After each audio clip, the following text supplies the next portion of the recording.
I, 46M, have 2 kids, my son who we'll call Neil and my daughter Natasha. Neil is 22 and Natasha just turned 18. My ex-wife and I have been divorced ever since Natasha was born. We have been co-parenting them and it's been really great for the most part. We got married really young and soon enough. We had realized that we made a mistake, so we decided to get divorced because we were just not compatible at the time. I was young and stupid and so was she. After trying for a really long time, we decided to separate and that was the end of our marriage, but we continued to co-parent our kids together. By the time we found out that she was pregnant with Natasha, we had already started the divorce proceedings, so it was too late to back out then, and we decided to just share custody. We recently reconnected about a couple of months ago after a lot of relationships. Both of us have grown up a lot and we decided that we were going to give our relationship another shot this time and try to make it work. We had been great friends for the past few years. So now, we felt like it was the right time to make the leap. Our kids were also grown up and they would understand, so no time was better than now. We don't live together yet, but we have been discussing the idea of moving together in a couple of weeks or maybe months. My ex-wife, 45F, and I have always loved them both equally and tried our best never to play favorites. At least she claims that she did, but everybody knows for a fact that Neil was always her favorite. She never treated Natasha badly, but I could tell that she had a soft corner for her son and I was okay with it as long as she never treated our daughter badly. I love Neil, he's my kid, so of course I would do anything for him, but he's kind of an idiot. He always has been that way and I don't know, I guess I used to be disappointed whenever he would do something stupid. He was not very good at school and would often flunk out of really easy classes. He was also not very good at sports. And that was a huge bummer for me, and for a long time, I was really worried about him because I had no idea what he was going to do in the future. I kept trying to push him into working harder and doing better, but he just didn't seem interested and he just had a really laid-back attitude towards life. It also didn't help that my ex-wife kept coddling him. She would defend him no matter what, and constantly tell me that he would find his path, even if it happened late. He got into community college because he didn't get accepted anywhere else since his grades were really low, and I told him that I wanted him to work hard because in spite of what his mother said, the world was a difficult place to survive in and without hard work, he would never get anywhere. I thought it was good advice and let's be real, the kid really needed to hear it. But my ex-wife would always accuse me of pushing him too hard and making him nervous, which is why he was never able to succeed. But I thought that my ex-wife telling Neil that everything would be fine even if he didn't do anything to achieve it, was what was ruining his life. We would constantly have fights about how to raise Neil and what to do about his situation. That was pretty much the only major bone of contention between the two of us because we could never bring ourselves to agree on how to raise a child like that. In my opinion, Neil was just plain lazy and my ex-wife would unintentionally encourage it. I had faith in him. I knew that he was capable of doing better, but he was just not driven or focused enough to do it. Anyway, the point was that I loved Neil because of course, he is my kid. Coming to Natasha, she was different and we didn't really have to do much for her. She was the polar opposite of her brother and was good at everything that she did.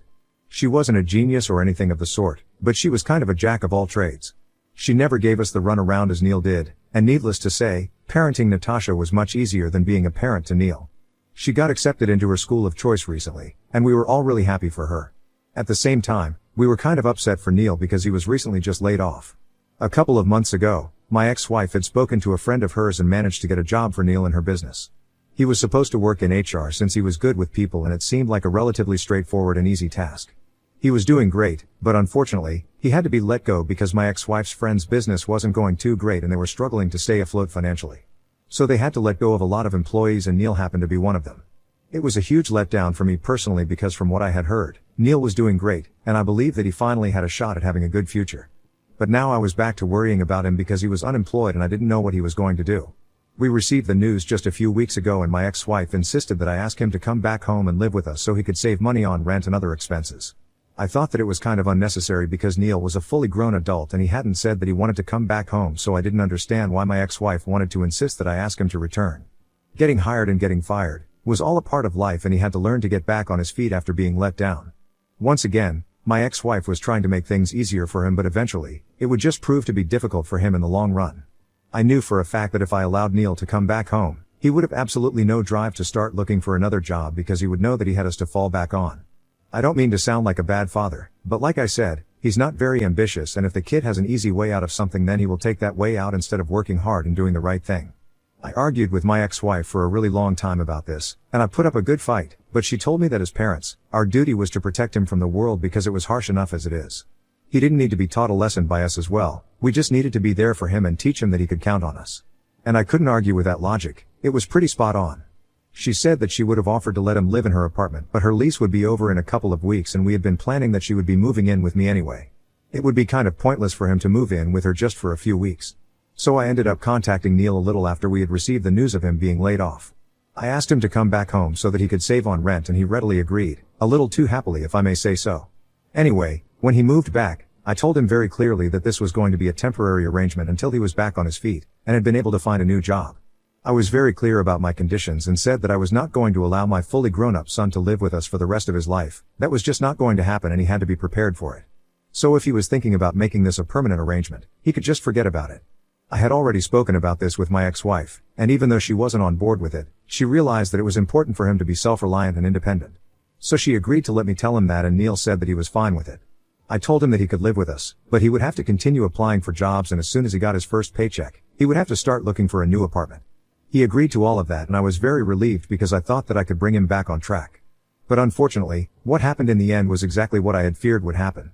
He was busy for the first couple of days, looking for jobs online, and I was really proud of him. However, a couple of days later, I realized that he had stopped looking, and every time I would come back home from work he would just be lying on the couch and either be scrolling on his phone or playing some stupid little video game. Whenever I would ask him about how his job search was going, he would always have the same vague answer and tell me that he was looking for things, but there was a recession going on and so not many businesses were hiring at the time. Even if I would ask him to start small and then work his way up, he would tell me that it was pointless and he didn't want to start in a low position because it was beneath him. It was really ironic how working in a low-paying position was beneath him, but being unemployed and relying on your parents wasn't. I would try to have discussions with him about work and was even willing to spend my free time at home, helping him out with his job search, but my ex-wife didn't like it. She kept telling me that I was pressuring him and that no good was going to come out of it. My ex-wife believed that I should just let him be and he would figure it out on his own eventually, and that was the most frustrating thing that she would say to me. Because I knew for a fact that if I didn't push him, he would never figure it out on his own. The reason for that was not because he was incapable or incompetent, it was just because he was plain old lazy. There was nothing else to it. I kept trying to talk to him, but my ex-wife would stop me every single night when we were on calls, and we were back to our old routine of fighting about what to do about Neil, which was ridiculous because this was a full-grown adult man we were talking about. I hated the fact that we were still fighting about the same things that we used to fight about when he was in middle school. It just made me feel like this kid was never going to grow up and we would be raising him for the rest of our lives. So, needless to say, my ex-wife and I had been fighting over this for quite some time now. But that doesn't mean that we didn't love each other. I always have and I always will. And that's probably why I'm still trying to make this work and questioning myself. Anyway, last week, we threw Natasha a party. She had been accepted into the college of her choice and would be going away in a couple of months. We did up the house really nicely, invited all our friends and family, and just planned on having a nice time in general. My ex-wife and I had been fighting a lot, so this was a nice escapade for us. Neil was the only person who didn't seem too happy that day, but I thought that was natural because even though nobody said it, everybody was thinking the same thing. He was obviously going through a rough patch, and to see his little sister succeed in ways that he had never been able to, and be celebrated like this was bound to hurt. Don't get me wrong, we did celebrate his achievement when he was in school as well. But that was just to encourage him and boost his morale, because the things that we would celebrate for him, but not real achievements. For instance, the ones actually threw him a party for not failing a subject that he had been flunking forever. That's how low the standards had been for him. In comparison to that, Natasha being celebrated for getting into the college of her choice seemed like a really big deal, and it actually was. Strangely enough, my ex-wife didn't seem to notice that Neil was feeling a little down that day. But I did take note of it, and when nobody was looking, I decided to sit with him for a while and tell him that it would all be fine soon enough. All had to do was keep pushing and working hard, and life would find a way to make things better for him. We had a nice conversation that day, and he was actually responding to me and the things that I was telling him. I thought that I had made some progress with him that day, and he was going to buckle up and start looking for jobs the next day onwards. I was stupid enough to believe that that conversation would actually lead somewhere. The next day, however, something insane happened and I ended up kicking Neil out of our house. I had left for work as usual that day, but I decided to take the rest of the day off around noon because I was feeling a little under the weather and I could feel a cold coming on. So I started driving back home, and I expected Neil to be working in the living room or something, but when I came back home, I rang the doorbell several times, but nobody answered. Natasha was out with her friends, so Neil was the only one who was supposed to be at home that day, but I kept ringing the doorbell and nobody came to the door. After a while, I got tired of ringing the doorbell, so I decided to use the spare keys that we keep under the flower pots to unlock the door and enter the house on my own. I was also kind of worried that Neil might have injured himself or something, which is why he hadn't been able to come to the road. I was really worried, and when I entered the house, I checked every room. The last room that I checked was my office, and that's where I found Neil. He had his headphones on and they were noise cancelling, so he hadn't been able to hear me. When I entered the room, he had his back turned to me and he was working with some tools in a corner of my room. I had no idea what he was doing, but when I took a closer look, I saw something like a camera lying on my table. I instantly put two and two together and I was infuriated because there was literally no reason for him to be installing hidden cameras in my room. I asked him what he thought he was doing, clearly very pissed off, so he didn't tell me anything. He said that he was sorry about this, but apparently, he had too. I had no idea what he was talking about because it didn't make sense and I couldn't imagine any circumstances under which he would absolutely have to install hidden cameras in my office. I asked him if he had installed them in any other rooms, and he said that he hadn't, but I checked for myself, just to be sure. I didn't know what he was up to, but once I was done checking all the rooms, I came back to him, and I told him that he'd better have a good explanation for all of this because this was a serious offense and I wasn't going to tolerate it. Instead of explaining to me why he was doing all this, he just stood silently and refused to talk to me. I think it's his silence that really pissed me off and I completely lost it, because the fact that you didn't even have an answer was just crazy. I started yelling at him about everything, about laziness and lack of ambition, and how I had been worried sick about him all this while, but in spite of our little chat the previous day, he was still doing weird and unnecessary crap. And the worst part was that he didn't even have an explanation for it. He took it all without a word, and even when I kept demanding that he answer me, he didn't say anything. I was getting really agitated. So after a point, I decided to tell him that he was no longer welcome to stay here with me and he could gather all his stuff and leave. Because there was no way that I could allow him to live here with me after what I had just caught him doing. He tried to fight with me, but I told him that I wasn't going to let him live with me at least until he could give me a satisfactory explanation as to what he was doing and why. So we argued back and forth for a while, but eventually, he just decided to leave and started packing his bags. I was really disappointed because I had honestly believed that the previous day, we had actually had a productive discussion, and he would try to improve his life. But instead of that, he was doing God knows what. After he left, I decided to nap for a while, because I was already really feeling under the weather before I came back home, and the fight with my son had also made me feel exhausted. I woke up in the evening because my phone was ringing and it was my ex-wife calling. When I answered the call, she didn't even wait for a second before completely tearing into me and saying that she couldn't believe that I had kicked Neil out. It took me a couple of seconds to really wake up and process everything, but she was yelling at me nonstop and it was clear that she was very upset about this whole thing. I explained to her the reason why I'd kicked him out, and I expected her to be just as mad and confused as I had been, but instead, she was all like, "So what?" That caught me off guard because it was surely not the reaction that I had expected. So I told her that installing hidden cameras in my room without my consent was a huge breach of my privacy and he didn't even have a good explanation as to why he was doing it, so I had to kick him out. I thought my explanation was pretty logical and reasonable, but she was just not willing to admit it. She kept fighting with me baselessly and it was getting on my nerves because it felt like she was going to go to any lengths to defend Neil. And a couple of seconds later, I found out why. Apparently, she was the one who had put him up to this, and asked him to install cameras in my house. Her reasoning was that she had seen me act really close with a female coworker of mine who also happened to be a really good friend at the party that I had thrown Natasha the other day. And so, before she moved in and ended the lease on her apartment, she wanted to make sure that I was loyal to her and nobody else. She claimed that she had been cheated on in the past, which is why she was a little insecure about these things. So she was the one who had convinced Neil to go buy the cameras, and then install them himself. I was shocked that she could even think of such a thing, and I told her that what she had done was truly disgusting. But instead of accepting her mistake, she started trying to shift the blame onto me somehow. She said that I was the one who had never made her feel secure in our relationship, even when we were married earlier. I thought that it was an unfair thing to bring up because when we were married for the first time, we were both really young and were just not ready to be married. The only reason we even got hitched was because she was pregnant with Neil. And I thought that was something that both of us agreed on, that we had gotten married because of Neil and not because we were actually ready for marriage. But when I brought that up, she said that she always knew that this was the reason I had a grudge against Neil right from when he was born, because apparently, I treated him differently from Natasha and constantly vilified him. She accused me of hitting Neil, just because he was the reason we had to get married, and apparently, I thought that had ruined my life. Let me just make it clear, I don't regret my marriage and we had a good run, but we went out of steam because we were just not ready mentally. That doesn't mean that I regret it, and I certainly don't think that it ruined my life. And as for Neil, I think I've mentioned multiple times that I really love that kid because he is my son. I wouldn't have it any other way, but let's be real, he is not the sharpest tool in the shed, and I have to be honest with him to make sure that he doesn't screw up his own future. If anything, I'm the one doing him a favor while my ex-wife does nothing but put him on a pedestal and tell him that he's perfect the way he is, which will never get him anywhere. But instead of acknowledging that, my ex-wife started gaslighting me and manipulating the facts to make it seem like I was playing favorites between Neil and Natasha. I was really confused about that conversation because I thought we were supposed to be discussing why exactly she had found it necessary to install hidden cameras in my room instead of just talking to me like a normal person and finding out my equation with the female coworker. It's not like we were strangers, we had known each other for a really long time and we had even been married before. I felt like I deserved the benefit of the doubt because yeah, I might have a lot of drawbacks, but I'm not a cheater and she should know that. I tried to talk to her but she was just too emotional and kept saying nonsensical things like I only disliked Neil because he was the reason I had to get married to her and she couldn't believe that she was being cheated on yet again. She was all over the place and it was clear that there was no talking to her at that point in time because she wasn't thinking straight. So I told her that she could calm down a little and then I would call her back because I didn't want to make matters worse than they were. So I hung up that day, and after that, I tried to call her back several times, but she didn't answer my calls.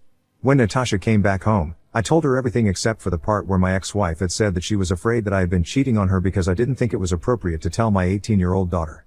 But I did tell her that Neil had been installing cameras in my room to spy on me, and I told her that I didn't know the reasons yet, but I said that if her mother got in touch with her, then she was to tell me about it.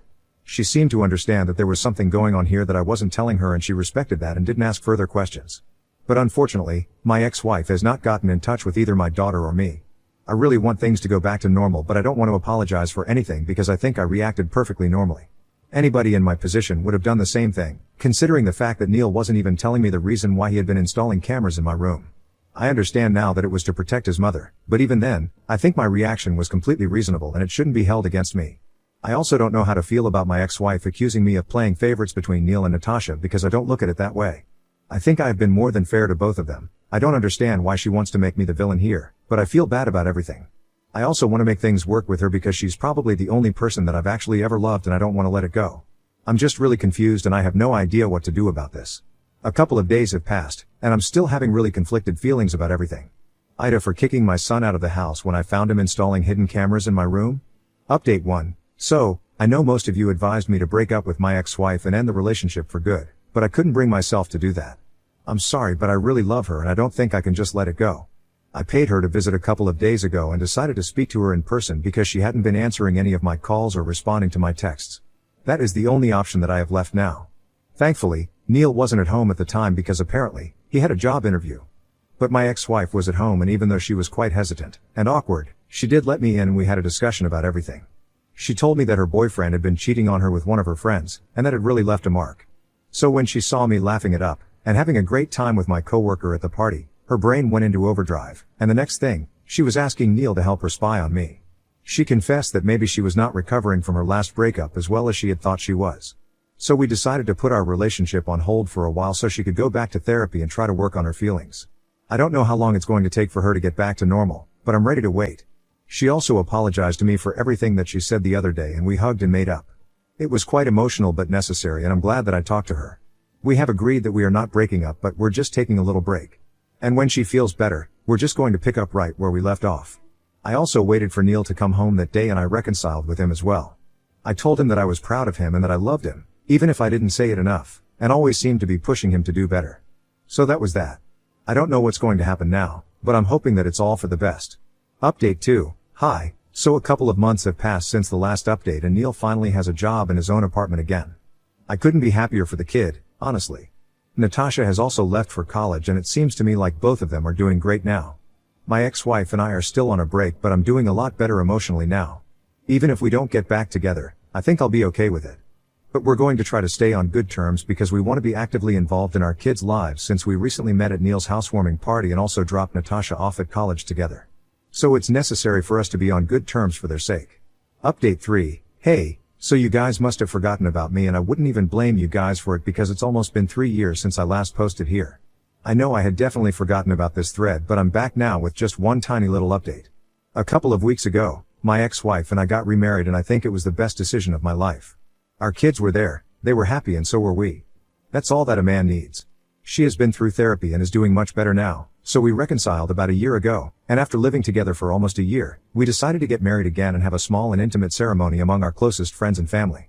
It was beautiful and life is great right now, which I'm really grateful for. Feels nice to know that I've come such a long way.